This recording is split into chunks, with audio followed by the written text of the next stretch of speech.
Today we're going to talk about some things related to fat loss and that are powerful for fat loss that I'm guessing most of you have never heard about before. There's some great stuff out there and there's some really terrible information out there and there's a lot of controversy. Today we're going to talk about the science of tools for fat loss. And I find this fascinating. I wish more people knew about it, which is why I'm telling you about it today. We're going to talk about something called NEAT. We're going to talk about all sorts of aspects of fat loss that are governed by your nervous system. And so the nervous system and the role of the brain and other neurons has been vastly overlooked in the discussion about losing fat. Remember, your nervous system, which includes your brain and your spinal cord and all the connections that they make with the organs of the body, governs everything. It's the on switch and the off switch for your immune system. It's the on switch and the off switch, it turns out, also for fat burning. Your nervous system is the master controller of this process, and it plays a strong role in the calories out, the calories burned component. Your body fat of various kinds, and there are several kinds of body fat, are actually innervated by neurons. Neurons connect to your body fat and can change the probability that that body fat will be burned or not. These cells in our body, they are there as fuel for the furnace of our body, which is our metabolism. But the nervous system, neurons, has the opportunity to turn up the intensity of that furnace. It has the opportunity to increase the amount of heat that we produce and therefore the amount of energy that we burn. I think we all know people who can eat a ton and never seem to gain any body fat, or people who seem to eat very little and seem to gain body fat very easily. And I was always intrigued by that. And it turns out there are a number of different factors that relate to that. So let's talk about how to activate the nervous system in ways that it promotes more liberation, movement, mobilization of fat, and more oxidation of fat. Fidgeting movements, staccato movements, standing up, walking around, pacing, all the sort of nervous activities that we're so critical of in other people and sometimes in ourselves are actually mobilizing and oxidizing a lot of fat and a lot of energy. People who overeat, the people who can have the second or the third donut or donuts at all and don't seem to put on weight to the same degree, they are people that move around a lot even when seated. They're people that will often move their limbs very quickly as well. Simply moving around a lot, even if those are subtle movements, greatly increases the amount of energy that you burn. In 2015 and again in 2017, there have been studies that have explored this using some modern metabolic tracking. And indeed, simply moving a lot, being a fidgeter, bouncing your knee, standing up and pacing, what's called NEAT, N-E-A-T, which is non-exercise activity thermogenesis, NEAT, led to considerable amounts of fat loss and weight loss. Probably won't compensate for chronic overeating. The caloric burn from this is considerable and very likely can offset a meal that had excessive calories or a kind of steady state of eating too much. There even have been studies that have explored other things that correlate with fidgeters. Fidgeters stand up very quickly at the end of a lecture, or they start to gather their things very quickly, whereas there's clearly a tool to export from this, which is that you can increase the amount of calories burned without having to go on additional long run. If you're really interested in burning calories and you already exercise, you want to burn more, or you don't have the opportunity to exercise, or you're averse to exercise for whatever reason, what's the protocol? Fidget. Just the use of something like low-level movement, and it's almost like a tremor, but also these like short, small, fidgety movements. So for people that are overweight who are kind of averse to exercise, fidgeting might actually be a good entry point. So I do hope that people are exercising regularly because it's so important for other aspects of brain and body health. But nonetheless, we are all time limited, and we are not all so ready to embrace exercise. You might say, well, how could these little micro movements lead to so much caloric burn? And that's where it really gets interesting, that these little fidgety movements, the engagement of certain aspects of our musculature that are nothing like exercise. It's not these large coordinated or rhythmic body movements, but rather subtle little bits of fidgety movement, or those low-level movements, they trigger epinephrine release from these neurons, and they stimulate the mobilization of fat. And then that fat is oxidized at higher rates.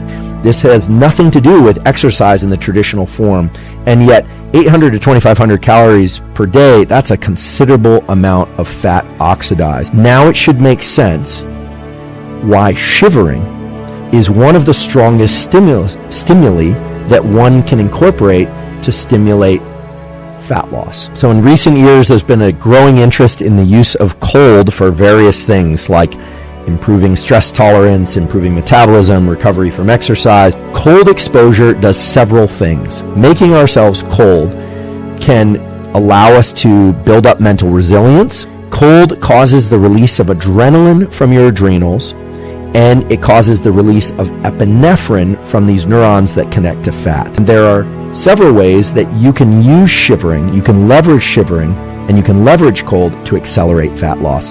But you have to do it correctly. And most of the people that are using cold and frankly suggesting cold as a means to increase metabolism fat loss are suggesting the exact wrong protocol. If you get into cold water or an ice bath or a cold day and you try and remain calm and resist shivering, you actually short circuit this mechanism for increasing brown fat thermogenesis. That it is shivering itself that causes the brown fat to increase your burning, your burn rate, and your metabolism. Fat metabolism is something that happens systemically throughout the body. So let's talk about movement and the more traditional kinds of movement, aka exercise. Digging through all the studies on this, we're finally starting to arrive at a consensus of when is best to do exercise and what types of exercise to do if your goal is fat loss. So rather than think about weight training versus cardiovascular exercise, I think the most simple way, the most fluid way to have this conversation about exercise and fat loss is in terms of three general types of training. So high intensity interval training, sprint interval training, or moderate intensity continuous training. So we can think about high, medium, and low intensity exercise at about or after 90 minutes of moderate intensity exercise. There's a switchover point. You will burn far less fat from the 90-minute point onward than you would if you had gone into the training fasted. Now, 90 minutes of moderate intensity exercise is a lot. Now, there are also studies that point to the fact that you don't have to wait to 90 minutes in order to get this enhanced fat burning effect. The studies I was able to find and that looked to me like quality peer-reviewed studies with no company bias or no product bias of any kind pointed to the fact that if one does high intensity training, then the switchover point in which you can burn more fat if you go into that fasted comes earlier, which brings us full circle back to the issue of diet and nutrition. That when you look at different diets, you look at low-fat diets, high-fat diets, keto diets, intermittent fasting, provided people stick to their particular diet, it doesn't really matter which diet you follow.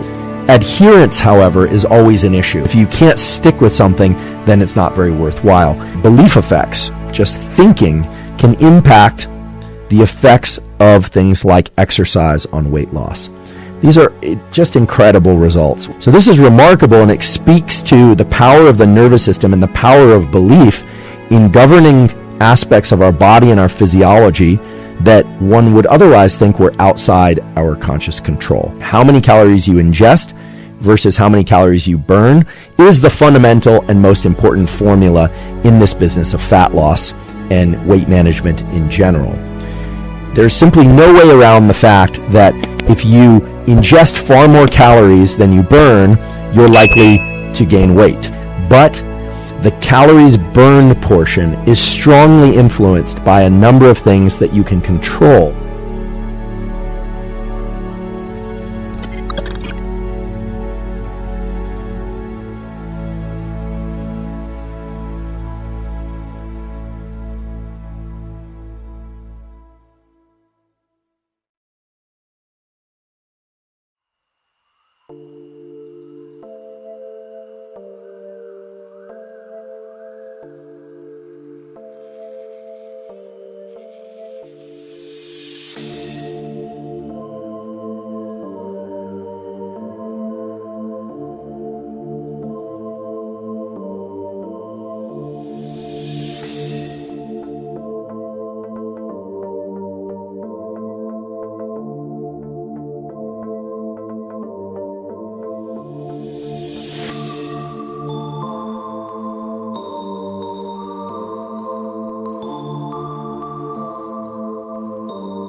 I feel like I'm losing my mind.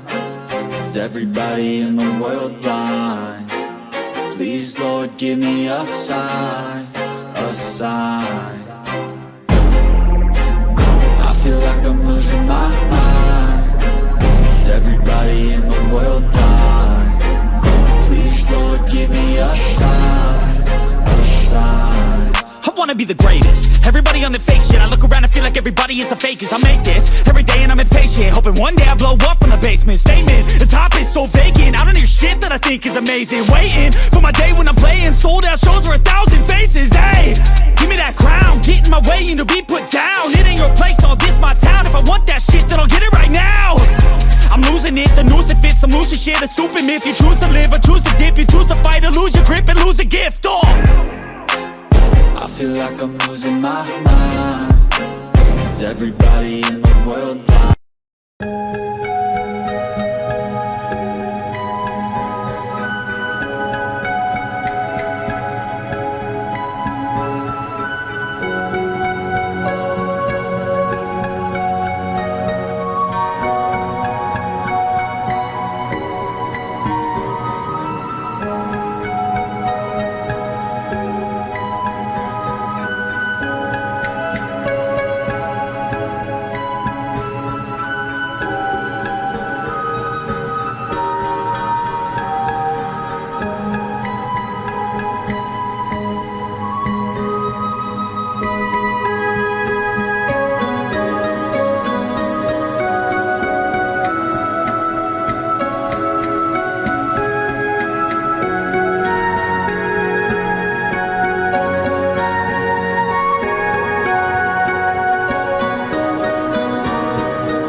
I feel like I'm losing my mind. Is everybody in the world blind? Please, Lord, give me a sign, a sign. I feel like I'm losing my mind. Is everybody in the world blind? Please, Lord, give me a sign, a sign. I wanna be the greatest. Everybody on the fake shit. I look around and feel like everybody is the fakest. I make this every day and I'm impatient, hoping one day I blow up from the basement. Statement, the top is so vacant. I don't hear shit that I think is amazing. Waiting for my day when I'm playing sold out shows for 1,000 faces. Hey, give me that crown, get in my way and to be put down. It ain't your place, no, this my town. If I want that shit, then I'll get it right now. I'm losing it, the noose it fits, some loose shit, a stupid myth. You choose to live or choose to dip, you choose to fight or lose your grip and lose a gift. I feel like I'm losing my mind. Is everybody in the world blind? Please, Lord, give me a sign, a sign. I feel like I'm losing my mind. Is everybody in the world blind? Please, Lord, give me a sign, a sign. Yeah, there's no mercy in this world, just hunger-thirsty persons in different versions. Each new update, that shit worsens. Why? Pull back the curtain and you'll see the different vermin. We all have different burdens that all seem to cause disturbance. Yo, so do me a favor, don't treat me like a neighbor. Don't need the different flavors of your problems just to savor.